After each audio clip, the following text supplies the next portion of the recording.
نیت کے صاف ہونے اور ہر کام کو صرف اور صرف اللہ کی خاطر کرنے کے بارے میں، کیونکہ اللہ سبحانہ وتعالیٰ اس کام کو قبول نہیں کرتا، وہ عمل اللہ کے نزدیک کوئی اہمیت نہیں رکھتا جو اللہ کے لیے نہ کیا گیا ہو۔ لیکن ہم انسان ہیں، ہم سے غلطیاں ہوتی ہیں، اور قدم کی پھسلن سے زیادہ بعض اوقات سوچ کی پھسلن ہوتی ہے۔ سوچ میں کس وقت کیا چیز شامل ہو گئی، بعض اوقات انسان خود بھی اس سے آگاہ نہیں ہوتا۔ اسی لیے اللہ سبحانہ وتعالیٰ نے ہم پر رمضان کے روزے فرض کیے تاکہ ہمارے اندر تقویٰ پیدا ہو۔ تقویٰ انسان کے اندر ایک کانشیسنس پیدا کرتا ہے، شعور پیدا کرتا ہے، اور جب انسان کے اندر شعور آ جاتا ہے تو اسے اپنے گناہوں کا احساس بھی ہونے لگتا ہے، اسے اپنی غلطیوں پر ندامت بھی ہوتی ہے، اور انسان تو ہے ہی خطا کا پتلا، بھول چوک اس کے ساتھ ہے، ہر لمحہ کچھ نہ کچھ ہوتا ہی رہتا ہے۔ ایسے میں انسان کیا کرے؟ کیا گناہوں کا بوجھ اپنے اوپر لادتا رہے اور اس بوجھ کے تلے دبا رہے، اور پھر اس بوجھ کی وجہ سے طرح طرح کے ڈپریشن اور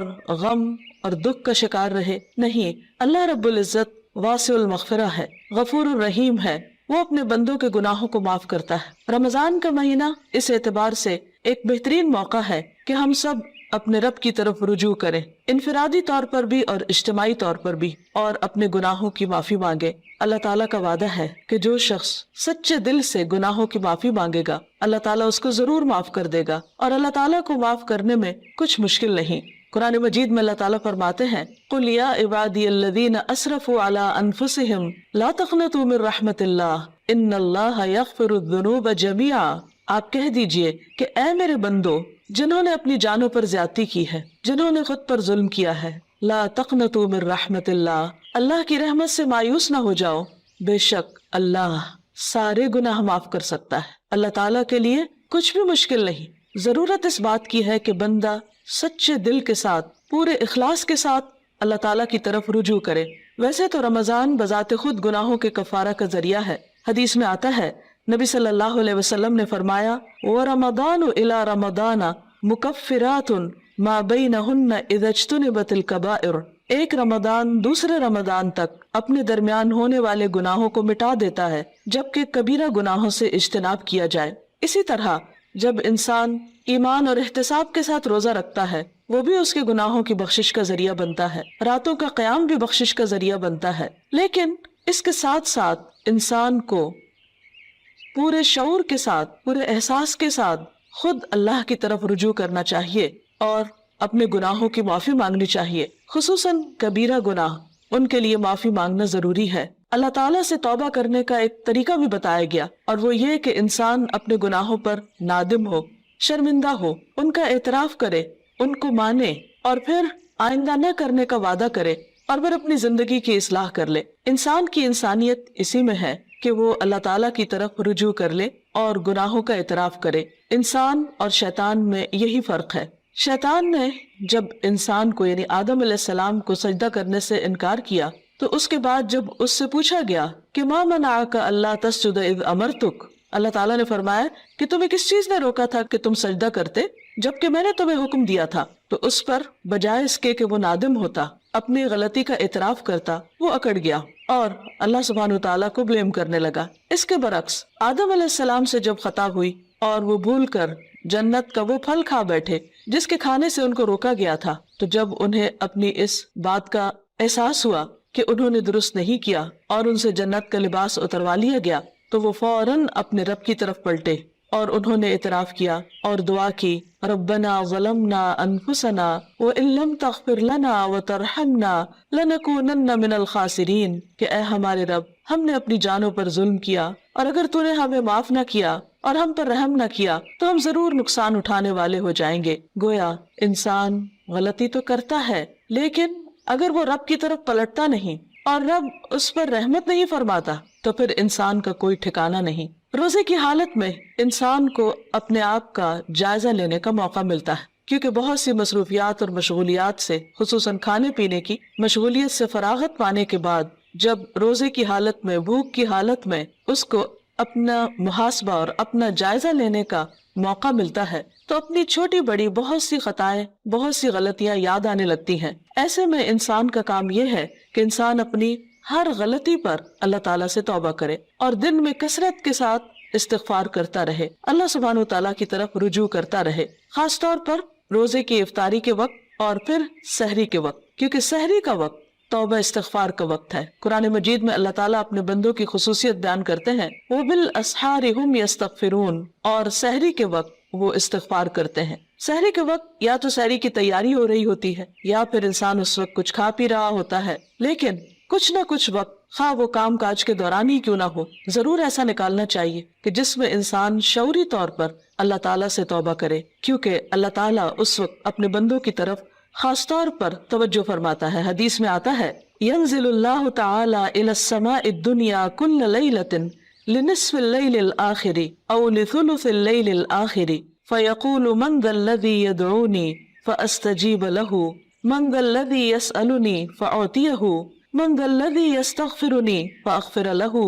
حتى يطلع الفجر۔ اللہ تعالیٰ ہر رات کو آدھی رات یا ایک تہائی رات کے آخری حصے میں آسمان دنیا پر نزول فرماتے ہیں اور ارشاد فرماتے ہیں کہ کون ہے جو مجھ سے دعا مانگے اور میں اس کی دعا قبول کروں، کوئی ہے جو مجھ سے سوال کرے کہ میں اسے عطا کروں، کون ہے جو مجھ سے استغفار طلب کرے اور میں اسے بخش دوں، یہاں تک کہ فجر طلوع ہو جاتی ہے۔ یعنی اس وقت خاص طور پر اللہ تعالیٰ اپنے بندے کی طرف متوجہ ہو کر اس کو پکارتا ہے کہ تم غلطی کرنے کے بعد میری طرف لوٹ آؤ۔ رمضان ایک مبارک موقع ہے کہ جس میں انسان سحری کے وقت اٹھ ہی جاتا ہے، تو اس وقت اللہ سبحانہ تعالیٰ کی اس پکار پر لبیک کہتے ہوئے اپنے گناہوں کی معافی مانگنی چاہیے اور اس کی طرف رجوع کرنا چاہیے، کیونکہ وَمَن يَغْفِرُ الذُّنُوبَ إِلَّا اللَّهُ، کون ہے جو گناہوں کی بخشش کرے سوائے اللہ کے۔ ہم میں سے کون ہے جو یہ دعویٰ کرے کہ اس سے کبھی کوئی غلطی نہیں ہوئی یا اس نے کوئی گناہ نہیں کیا؟ ہم سب خطا کار انسان ہیں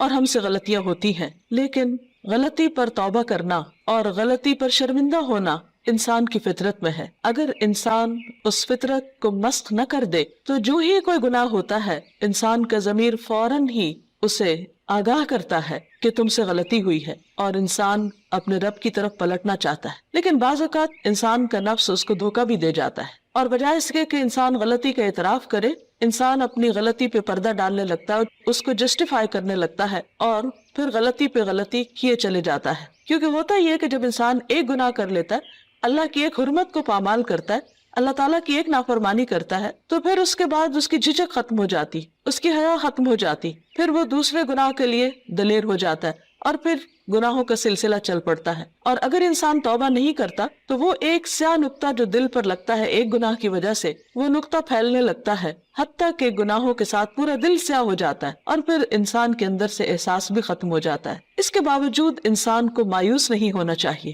جب تک انسان کی جان ہے، انسان کی سانس کا سلسلہ چل رہا ہے، اس کے لیے معافی کا دروازہ کھلا ہوا ہے۔ حدیث میں آتا ہے کہ ان اللہ یقبل توبۃ العبد ما لم یغرغر، اللہ تعالیٰ بندے کی توبہ قبول کرتا ہے جب تک کہ اس کے سانس اکھڑنے نہ لگے، یعنی دنیا سے رخصت نہ ہونے لگے، فوت نہ ہونے لگے۔ تو گویا ابھی اللہ تعالیٰ نے ہمیں جو زندگی اور یہ موقع دیا ہے، اس میں ہم واپس پلٹ آئیں، رجوع کر لیں، اللہ تعالیٰ کو راضی کر لیں اور کبیرہ اور صغیرہ دونوں طرح کے گناہوں سے معافی مانگیں۔ صغیرہ گناہوں کے کفارے کے لیے تو نماز، روزہ، حج، زکوٰۃ اور دیگر نیکیاں، امر بالمعروف، نہی عن المنکر، یہ چیزیں انسان کے لیے کفارہ بن جاتی ہیں۔ لیکن خصوصاً کبیرہ گناہوں کے لیے خاص طور پر معافی مانگنا ضروری ہے۔ ویسے کبیرہ گناہ کیا ہے؟ مثلاً اللہ سبحانہ تعالیٰ کے ساتھ شرک کرنا، اور اس کے بعد والدین کی نافرمانی، والدین کو ناراض کرنا، ان کا دل دکھانا، ان کو پریشان کرنا، ان کی بات نہ ماننا۔ اللہ سبحانہ تعالیٰ نے